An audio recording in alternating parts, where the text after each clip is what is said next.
사랑합니다. 축복합니다. 감사합니다. 오늘 본문 말씀은 예수님의 비유죠. 예수님의 비유 가운데서도 가장 긴 비유면서도 가장 아름답고 극적이며 감동적인 한편의 드라마와 같은 그런 비유의 말씀입니다. 여러분, 오늘 본문의 주인공이 누구라고 생각합니까? 대부분의 사람들은 탕자, 집을 나간 아들이 주인공이다, 그렇게 생각을 할 수가 있습니다. 거기에 초점을 맞추면 그게 주인공이 될 수 있지만 결코 이 아들은 주인공이 아닙니다. 오늘 여기에 주인공은 아버지, 아들을 기다리는 아버지가 주인공입니다. 그래서 이 비유의 초점은 집을 나간 둘째 아들보다 오히려 그 아들을 용서하고 받아준 아버지의 마음에 초점이 맞춰져 있습니다. 러시아 유명한 소설가 가운데 톨스토이가 있습니다. 그 톨스토이는 원래 부잣집에서 태어났고 화려한 귀족 생활을 했던 그런 사람입니다. 그는 죄책감으로 말미암아 마음이 무거웠고 내가 언제 하나님의 징계를 받을지 모르고 하나님의 심판을 받을지 모른다는 불안감으로 전혀 행복이 없었습니다. 그래서 어느 날 시골길을 가다가 농사짓는 농부를 만났는데 그 얼굴이 얼마나 평안하고 얼마나 행복해 보이는지 너무나 부러워서 그는 농부에게 다가가 물었습니다. 농부는 농사일을 하면서 어떻게 그렇게 얼굴이 편안하고 행복하고 기쁨이 넘쳐 있습니까? 그 비결이 무엇입니까? 하고 이렇게 물었습니다. 그때 농부는 저는 하나님을 믿고 하나님을 의지하고 살기 때문에 농사짓는 일이 힘들고 어려워도 늘 마음이 기쁨으로 넘칩니다. 평안합니다. 그렇게 대답을 했습니다. 그 말에 톨스토이는 충격을 받았고 전심으로 하나님을 찾기 시작했고 드디어 하나님을 믿고 하나님을 만나는 경험을 갖게 되었고 그가 죄사함의 은혜를 경험하고 난 다음에 그는 이렇게 고백을 했습니다. 하나님을 아는 것이 곧 사는 길이다. 합시다. 하나님을 아는 것이 내가 사는 길이다. 하나님을 아는 것이 내가 사는 길이라는 유명한 그런 말을 남겼습니다. 그렇습니다. 우리가 하나님을 아는 것은 너무 중요합니다. 우리가 부모의 마음을 알아야 부모가 뭘 원하는지 뭘 하시고 하는지 이걸 아는 것처럼 우리가 하나님을 믿지만 아버지인 하나님의 마음을 아는 것이 자녀된 우리의 의무고 또 우리가 해야 될 일인 것입니다. 그래서 우리 인생에 사는 길은 하나님을 아는 것입니다. 여러분 얼마나 하나님을 알고 계십니까? 신앙생활에는 어떤 면에서 하나님을 알아가는 과정이라고 할 수 있어요. 내가 이론적으로 하나님을 알고 지식적으로 알고 여러 가지 알지만 내가 하나님을 만나서 하나님을 체험함으로 아는 체험의 신앙, 이런 신앙을 통해서 내 신앙이 성숙할 수 있고 더욱더 하나님 앞에 가까이 나갈 수가 있는 것입니다. 오늘 읽은 이 본문의 말씀은 하나님 아버지가 어떤 분인가 하는 것을 우리에게 가르쳐주는 말씀입니다. 우리가 잘 아는 것처럼 누가복음에는 3가지 비유가 나옵니다. 첫 번째 이른 양의 비유입니다. 어떤 사람이 양 100마리가 있었는데 한 마리를 잃어버렸어요. 산 넘고 물을 건너 돌아다니다가 양을 찾아서 등에 어깨에 짊어지고 와서 잔치를 벌였다는 내용입니다. 두 번째는 어떤 여인이 집 안에서 드라크마, 은전을 잃어버렸어요. 10개 가운데 하나를 잃어버렸어요. 그것을 쓸고 먼지를 털고 찾았습니다. 너무너무 기뻐서 어쩌면 그 은전보다 더 비싼 장을 봐다가 잔치를 벌였는지 모릅니다. 세 번째는 오늘 가정 안에 일어난 바로 2 아들 중에 하나를 잃어버렸다가 다시 찾아서 기쁨의 잔치를 베풀었다는 내용이 오늘 누가복음 15장에 나오는 그런 비유의 내용인 것입니다. 이런 양을 찾는 목자의 비유, 이런 드라크마를 찾는 여인의 비유, 그리고 이런 아들을 찾는 아버지의 비유, 이 3가지가 바로 이런 것을 찾아서 말미암아 기뻐하는 그런 내용입니다. 오늘 읽은 본문 11절을 보면은 또 이르시되 어떤 사람에게 2 아들이 있는데 라고 시작을 합니다. 여기에 나오는 어떤 사람에게라는 말은 실제적인 사건, 실제 인물이 아니라 비유로 예수님은 하나님 아버지에 대한 말씀을 하시기 위해서 또 이르시되 어떤 사람에게 두 아들이 있는데 이렇게 말씀을 했습니다. 왜 주님께서는 하늘에 계신 아버지를 비유하면서 실제적인 사람을 들지 않고 비유로 말씀하셨을까요? 그것은 이 땅에 있는 어떤 아버지도 하늘에 있는 아버지를 비교할 수 없다는 거예요. 완벽한 아버지가 없다는 겁니다. 만약에 믿음의 사랑 가운데 그런 아버지가 있다면 아브라함을 보아라, 아브라함 같은 아버지가 되어라, 그렇게 하셨을 텐데 아브라함을 예화를 들지 않았어요. 또 모세 같은 믿음의 위대한 지도자가 있기 때문에 모세 같은 아버지를 보아라, 얼마나 아버지 훌륭하냐 하고 이야기했을 텐데 모세는 사람의 인물을 들지 않았고 어떤 성경의 인물도 들지 않았고 오직 비유로만 말씀을 하셨습니다. 이것은 하늘에 계신 아버지는 이 땅의 어떤 아버지와 비교할 수 없는 그런 아버지시다, 유일한 아버지시다 하는 것을 말씀하려고 그렇게 비유를 들어 말씀하신 것입니다. 오늘 예수님은 이 비유를 통해서 하나님이 어떤 분이라는 것을 들려주고 싶었을까요? 한마디로 그 하나님은 받아주시고 용서해 주시는 사랑의 하나님이라는 겁니다. 우리가 보통 무죄하면 징계받을 거야, 심판받을 거야, 이런 생각을 많이 합니다. 오늘 내가 잘못했어, 벌받을 거야. 벌받을까 봐 믿는 신앙이 돼서는 안 되는 거죠. 그런 신앙은 어떤 기복적인 신앙, 세상에 무당들이 말하는 그런 신앙과 다를 바가 없는 것입니다. 우리 하나님은 그런 하나님이 아니시다 그 말이에요. 제가 지난주에도 말씀했지만은 우리나라가 최고의 하나님, 우리나라처럼 하나님을 높이 받들고 찬양하는 나라가 없어요. 물론 중국에도 하나님을 상제, 상띠 그래가지고 제일 높은 분으로 합니다. 일본이 저렇게 미신이 많고 신앙생활이 되지 않는 것은 일본 우상들이 하도 많아요. 그런데 하나님을 어떻게 생각하냐면 자기들이 믿는 섬기는 그저 우상과 한 분을 똑같이 알아요. 똑같이. 그분의 한 분이다. 그러니까 일본 사람들의 신앙이 높아질 수가 없어요. 하나님을 높이지 않아요. 하나님을 찬양하지 않아요. 그들은 헌금도 제대로 하지 못해요. 지나가면서 우상에게 던져주는 동전 몇 푼씩으로 교회에서 그런 신앙생활을 하기 때문에 그런 신앙이 아니에요. 근데 제가 이번에 왔던 나고 인터내셔널 커뮤니티는 10명의 모든 성도들 다 11조 한다고 하더라고요. 내가 깜짝 놀랐어요. 개최가 지 3개월밖에 되지 않는 교인들이 어떻게 이렇게 11조 생활을 하고 열심히 하냐고. 기도도 뜨겁게 하고 있다는 그런 이야기를 들었습니다. 우리 하나님은 어떤 우상과 같은 신이 아니에요. 오직 유일하신 한 분밖에 없는 그런 하나님이신 것을 우리는 알아야 되는 것입니다. 그 하나님을 아는 것, 그 하나님의 마음을 아는 것이 우리 신앙생활에서 가장 중요한 것이고 그런 신앙을 가질 때 우리의 신앙이 성장할 수 있고 더욱더 하나님 앞에 가까이 나갈 수 있는 겁니다. 그래서 우리 하나님의 아버지에 대한 설명을 해주시기 위해서 이 비유를 들었는데 오늘 본문에 나오는 주인공이 하나님 아버지인데 그 하나님 아버지는 어떤 하나님이냐? 첫째로 허락해 주시는 아버지십니다. 오늘 본문에 보면 둘째 아들이 아버지에게 재산 중에서 분깃을 자기에게 달라고 요청했습니다.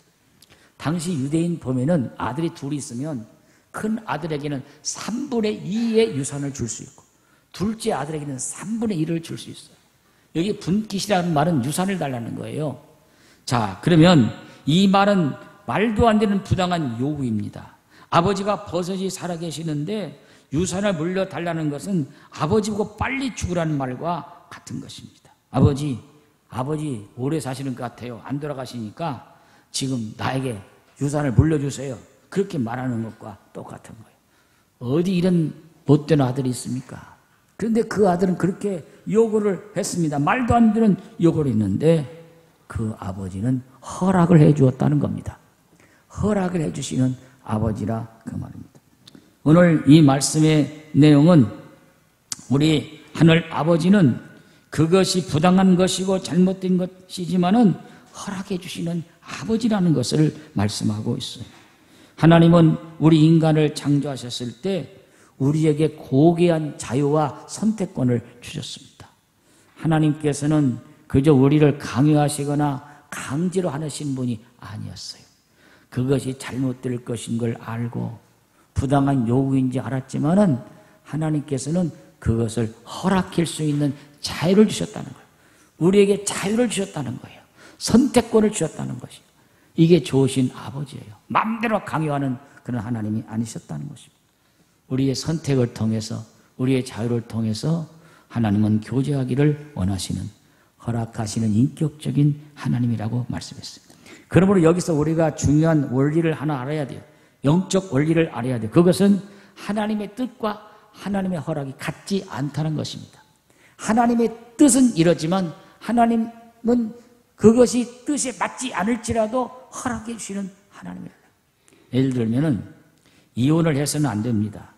이혼은 하나님 뜻이 아닙니다. 그러나 하나님은 모세 시대 때에 이혼 정서를 써주고 이혼할 수 있도록 허락했습니다. 왜 그렇습니까? 사람들이 악하기 때문입니다. 그래서 하나님은 남자들이 함부로 여자들을 버리지 못하도록 하기 위해 이혼 증서를 쓰고 이혼을 하라고 했습니다.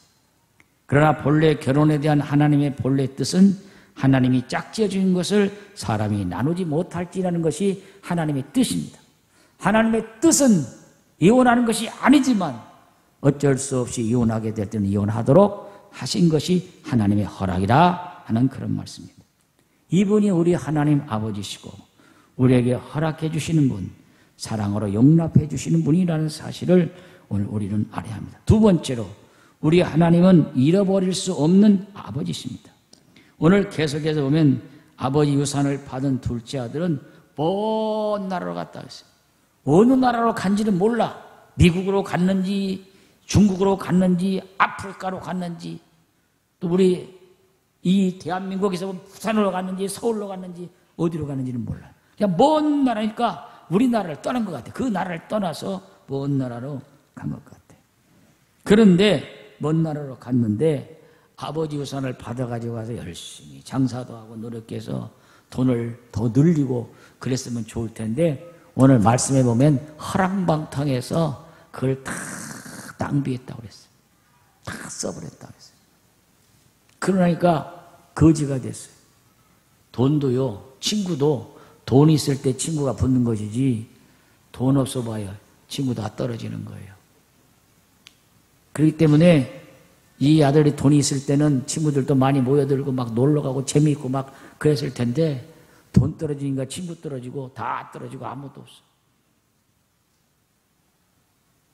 그래 이 아들이 돈을 좀 많이 벌어가지고 좀 그랬더라면 좋았을 텐데 그러지를 못했습니다. 그래서 이 아들은 드디어 궁핍하게 되었습니다. 그래서 오늘 말씀에 어떤 사람에게 붙여 살게 되었는데 그 사람은 이 아들을 들로 보내가지고 돼지를 치게 했습니다. 그리고 그 돼지가 먹는 쥐염 열매를 먹으며 주린 배를 채웠습니다. 그래 그것조차 주지 않았다고 말씀했어요. 아주 처량한 신세가 되었습니다.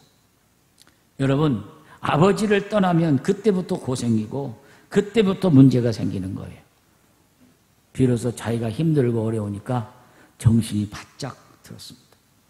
그리고 그는 아버지를 생각하게 되었어요. 한번 물어보겠어요. 자, 이 아들이 아버지에 대해서 생각하고 돌아오게 된 이유가 무엇일까? 객관식으로 할게요. 주관식 어려우니까. 1번, 아버지가 너무 보고 싶어서. 2번, 흉년을 만나서. 3번, 어쩔 수 없어서. 몇 번이요? 2번. 흉년 만나서.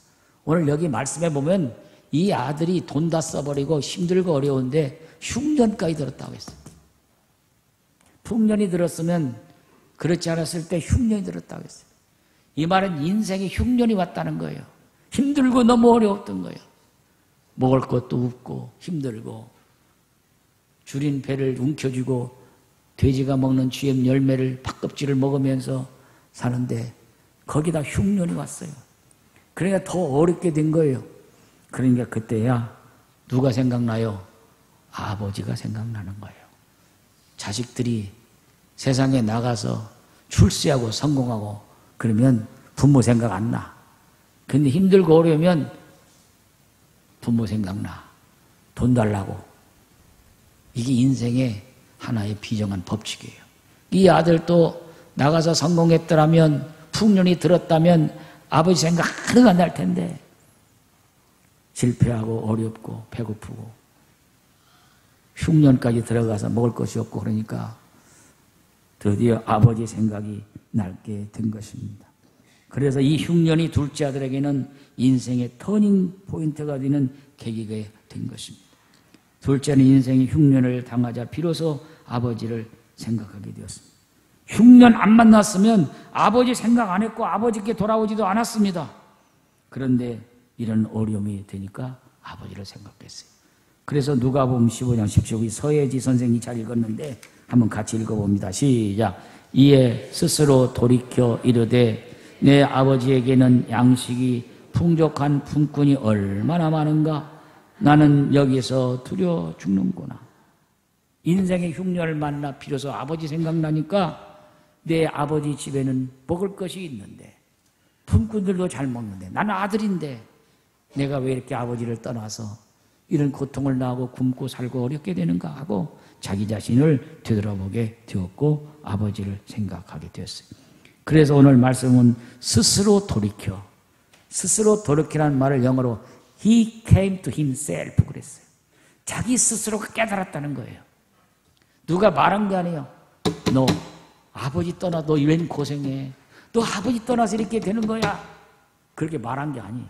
아버지가 전화 걸어서 한 게 아니에요. 자기 스스로가 깨달았어요. 인생은 자기 스스로가 깨달아야 비로소 알게 되는 거예요. 자기 자신이 알게 되는 거예요.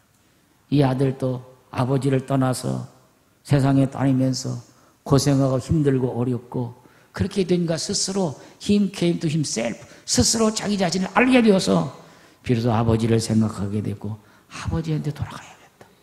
내 아버지 집에는 얼마나 먹을 것이 많은가. 나도 품꾼이 하나 써달라고 해야겠다.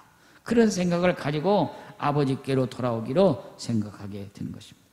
여기 아버지는 결코 잃어버릴 수 없는 돈을 잃어도 아버지를 잃을 수 없고 건강을 잃어도 아버지를 잃을 수 없는 그런 아버지라는 것을 말씀하고 있는 거예요. 유명한 C.S. 루이스라는 교수가 옥스퍼드 채플에서 설교가 나왔을 때 어떤 학생이 그 교수를 붙들고 물었습니다.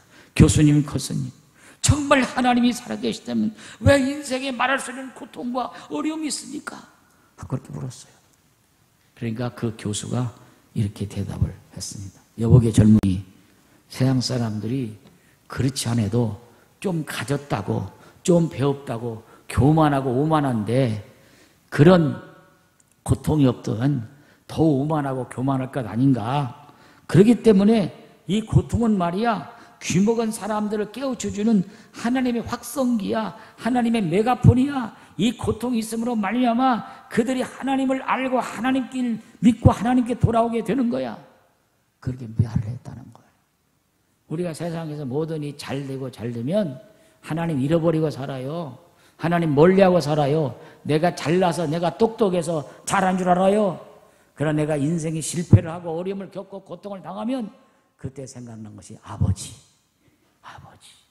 아버지가 생각이 나네. 오늘 둘째 아들도 자기 인생의 흉년을 만나서 실패하는 가운데서 비로소 아버지를 생각하게 된 것입니다. 여러분 인생은 누구나 흉년이 있을 수 있습니다. 그때 인생의 흉년을 만나게 되거든 여러분들은 그 흉년 속에서 결코 이래서는 안 되는 한 분이 계시다는 것을 꼭 기억하시기를 축원합니다. 세 번째로 우리 하나님은 기다리시는 아버지입니다. 자, 누가복음 15장 20절 같이 한번 읽어봅니다. 시작. 이에 일어나서 아버지께로 돌아가니라. 아직도 거리가 먼데 아버지가 그를 보고 측은히 여겨 달려가 목을 안고 입을 맞추니. 자, 비로소 깨달은 아들이 아버지께 돌아오고 있습니다. 아직도 거리가 멀다고 했습니다. 거리가 멀다는 것은 진짜 거리도 멀지만 이 말은 이 잃은 아들이 심리적으로 느끼는 거리예요. 마음적으로 아버지와 거리가 멀어. 아버지한테 가기는 가야 되는데 부끄러워. 아버지한테 가기는 가는데 껄끄러워. 껄끄러운 아버지한테 가려니까 마음적으로 거리가 멀은 거예요. 그래서 거리가 먼데 이렇게 말씀에 나오게 된 것입니다. 심리적인 거리. 글쎄 정말 아버지가 나를 받아주실까? 얼마나 아버지가 나 개판치는 이 아들에 대해서 개판치고 돌아온 아들을 맞아주실까? 비웃지 않을까? 그런 마음으로 그는 돌아가는 거예요. 그래 돌아가면서 이렇게 말하여 돌아갑니다. 누가복음 15장 18절 19절 읽어봐요. 시작. 내가 일어나 아버지께 가서 이르기를 아버지 내가 하늘과 아버지께 죄를 지었사오니 지금부터는 아버지 아들이라 일컬음을 감당하지 못하겠나이다. 나를 품꾼의 하나로 쓰소서 보소서 하리라. 아들은 아들이지만 이제는 부끄러워서 아버지한테 아들이라 말하지 못하고 이는 품꾼의 하나로 써주소서. 이런 마음과 생각으로 아버지께 돌아오는 것입니다. 그 자신의 부끄러운 죄를 가슴에 품고 아버지의 아들이라도 말도 못하는 그런 마음으로 돌아가게 된 것입니다. 그런데 오늘 말씀에 보면 아버지는 그를 측은히 여겼다고 했어요. 측은히 여겼다는 말은 불쌍히 여겼다, 긍휼히 여겼다, 전라도 말로 액상하게 여겼다. 액상하게. 그러면서 아들을 끌어안았습니다. 자, 오늘 물어보겠습니다.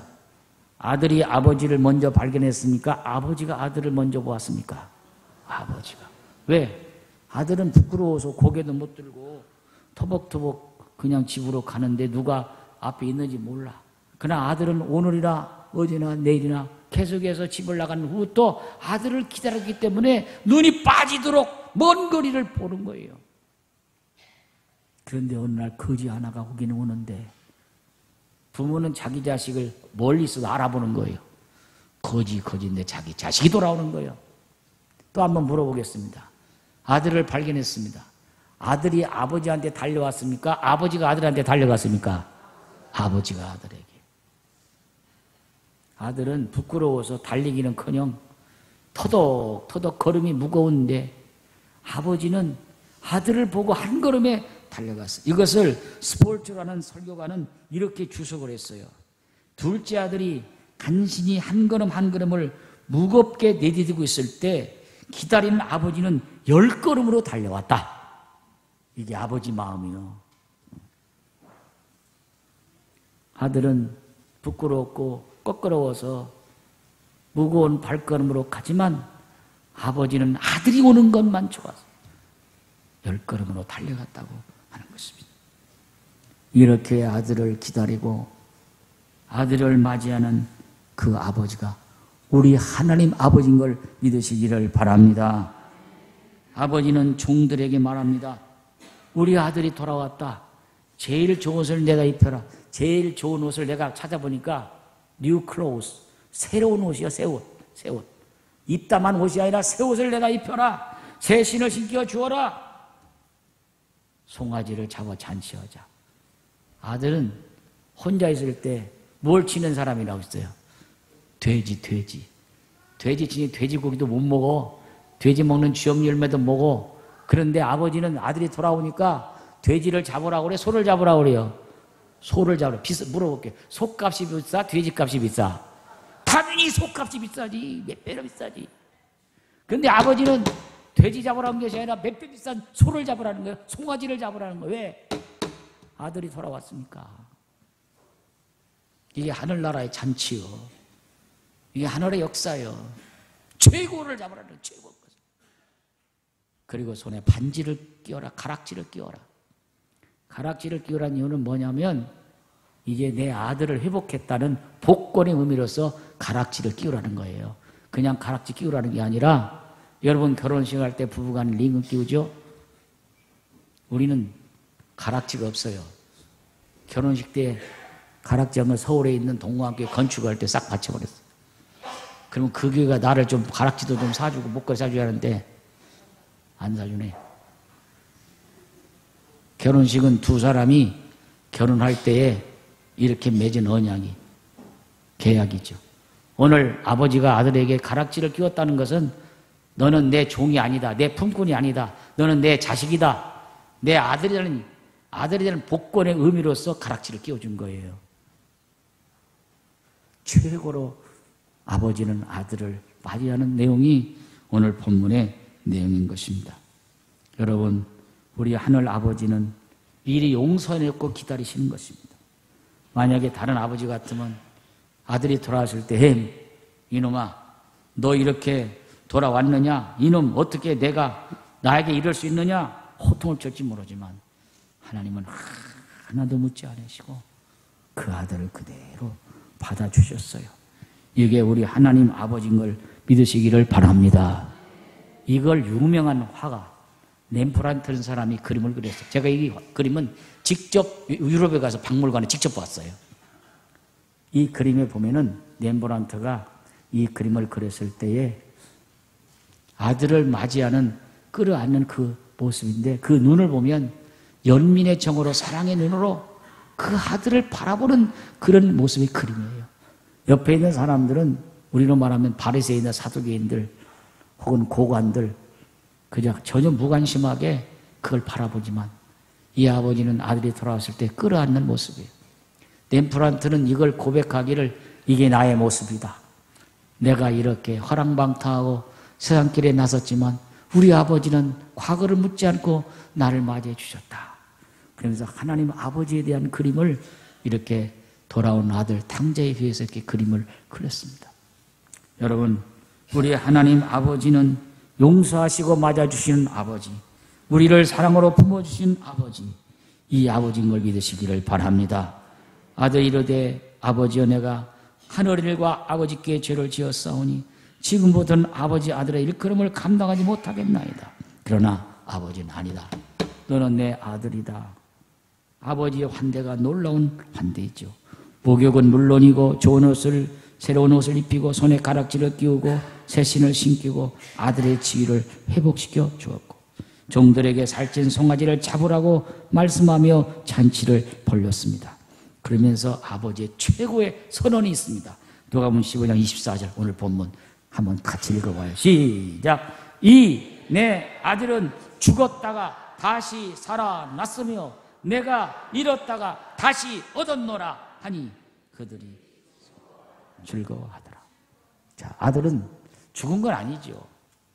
그러나 밖에 나갔을 때 죽었다고 아버지는 생각했어요. 그 죽었던 아들이 살았다고 했어요. 잃어버렸던 아들이 다시 찾았다는 거예요. 이것보다 최고의 기쁨과 축제가 어디 있겠습니다. 그래서 감격으로 잔치를 보는 것입니다. 6월 30일 해피데이, 행복한 날입니다. 이 날은 무슨 날이냐? 무슨 날입니까? 무슨 날이에요? 잔치하는 날이에요. 무슨 잔치하는 날? 잃은 영혼이 돌아와서 주님의 몸된 교회에서 함께 예배드리는 기쁨의 축제의 날이 해피데이. 잔치하는 날이에요.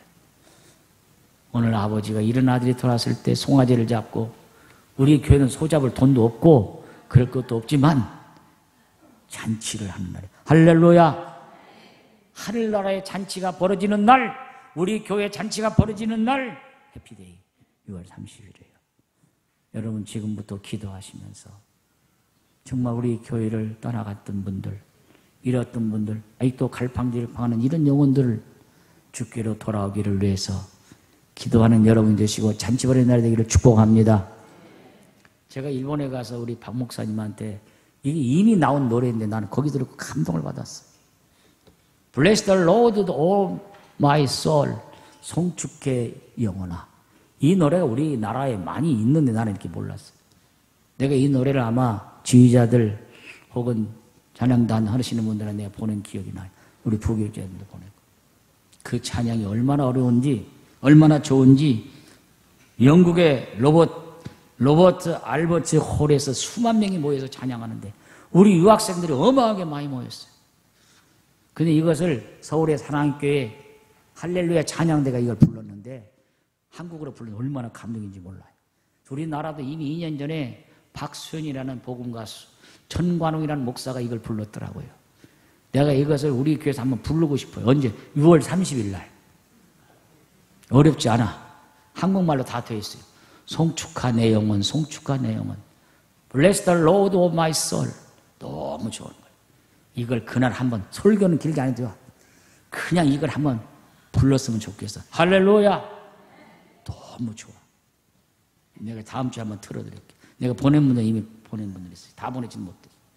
그래서 우리가 한번 이런 찬양을 부르면서 주님을 송축하고 찬양하고 영광도 이런 해피데이 잔치 벌이는 날, 이런 영혼이 돌아오는 날, 그런 날이 되기를 주의 이름으로 축복합니다.